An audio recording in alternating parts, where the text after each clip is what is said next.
Welcome to Biography with Plutarch, where we delve into the lives of extraordinary individuals, seeking to understand the intricacies of their character and the events that shaped them.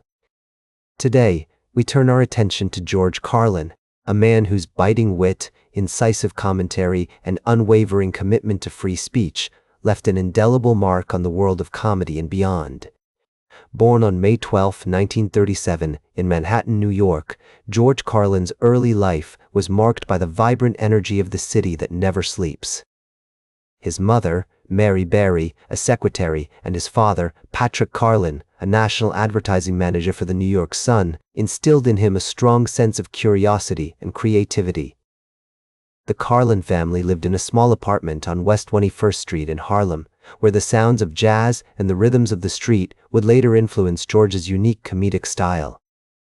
As a young boy, George would often listen to the radio shows of Jack Benny and Fred Allen, which not only entertained him, but also sparked his interest in comedy and storytelling.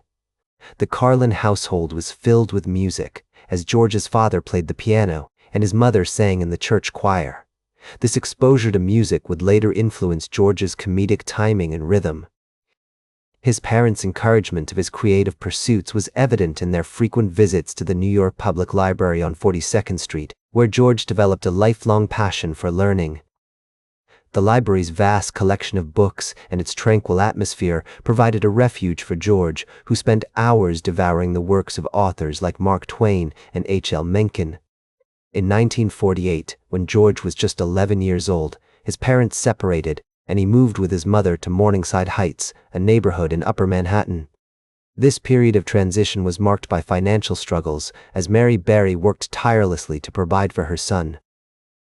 Despite these challenges, George's mother encouraged his love of learning, recognizing the importance of education in shaping his future. George attended Corpus Christi School, a Catholic elementary school in Morningside Heights, where he developed a keen sense of observation and a sharp wit. His experiences at Corpus Christi would later influence his comedic perspective, as he often incorporated themes of social justice and critique of authority into his routines. After completing his elementary education, George attended Cardinal Hayes High School in the Bronx, where he began to hone his skills as a comedian, often performing for his classmates and family members. The historical context of George's early years was marked by significant events that would shape his worldview. The post-war era was a time of great social change, with the civil rights movement gaining momentum and the rise of counterculture movements in the 1950s. These events would later influence George's comedic style, as he often incorporated themes of social commentary and critique into his routines. From his childhood in Harlem to his time at Cardinal Hayes High School, George's experiences shaped his character and laid the foundation for his future success as a comedian. In the late 1950s, Carlin began working as a radio DJ in Boston, where he developed his unique comedic style, which blended witty observations with biting social commentary.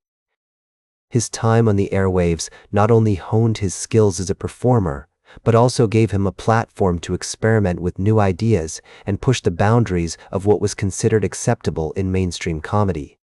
In the early 1960s, Carlin's stand-up career began to take off, with performances at iconic clubs like the Copacabana in New York City and the Hungry E in San Francisco. His sets often featured clever wordplay, satire, and observations on everyday life, which resonated with audiences and established him as a rising star in the comedy world. As Carlin's popularity grew, so did his willingness to tackle more provocative subjects, such as politics, religion, and social justice. One notable example of Carlin's fearless approach to comedy was his iconic 7 Words You Can Never Say on Television routine, which he first performed in the early 1970s. This bit, which challenged the FCC's guidelines on obscene language, not only showcased Carlin's clever writing, but also sparked a national conversation about free speech and censorship. The controversy surrounding this routine ultimately led to a Supreme Court case, FCC v. Pacifica Foundation, which would have far-reaching implications for the regulation of language in broadcast media. Throughout the 1970s and 1980s, Carlin continued to push the boundaries of comedy, releasing a string of successful albums, including Class Clown, Occupation, Fool, and Playing with Your Head. These recordings featured some of his most iconic routines, such as The Hippy Dippy Weatherman and I Put a Dollar in a Change Machine, which showcased his unique blend of humor and social commentary.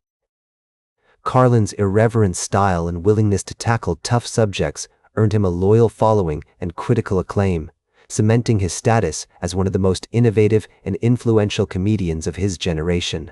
His unwavering commitment to free speech, his unflinching critique of authority, and his ability to make us laugh while challenging our assumptions have inspired countless artists, writers, and thinkers. As Carlin himself once said, "The reason they call it the American dream is because you have to be asleep to believe it." This quote encapsulates his skeptical approach to power and his willingness to challenge the status quo, which continues to resonate with audiences today. In the 1990s and 2000s, Carlin released several critically acclaimed albums, including Jammin' in New York and Life is Worth Losing, which featured some of his most incisive commentary on politics, social justice, and the human condition. These recordings showcased his unique ability to make us laugh while challenging our assumptions, and cemented his status as one of the most innovative and influential comedians of his generation. One notable example of Carlin's fearless approach to comedy during this period was his I Am routine, which he first performed in the late 1990s. This bit, which challenged traditional notions of identity and societal norms, not only showcased Carlin's clever writing, but also sparked a national conversation about individuality and free expression.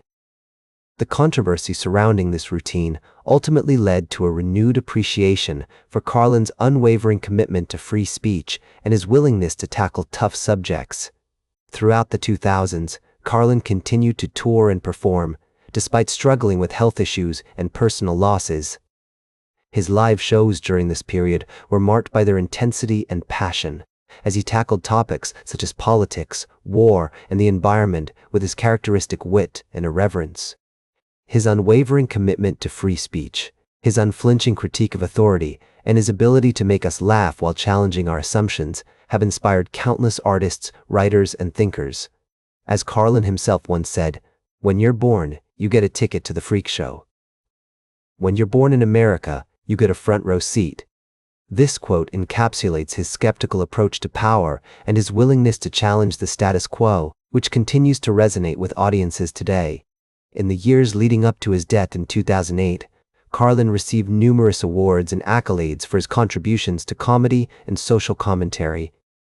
He was awarded the Mark Twain Prize for American Humor in 2001 and was named one of the greatest stand-up comedians of all time by Rolling Stone magazine in 2004.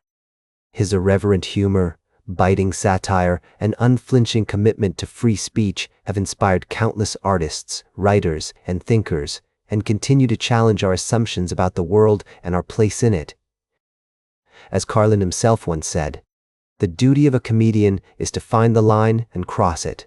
He spent his life doing just that, and in the process left an indelible mark on the world of comedy and beyond. That's all for today's Biography with Plutarch. Remember to like, share, and subscribe. And until next time, remember that understanding the lives of remarkable individuals helps us better understand ourselves.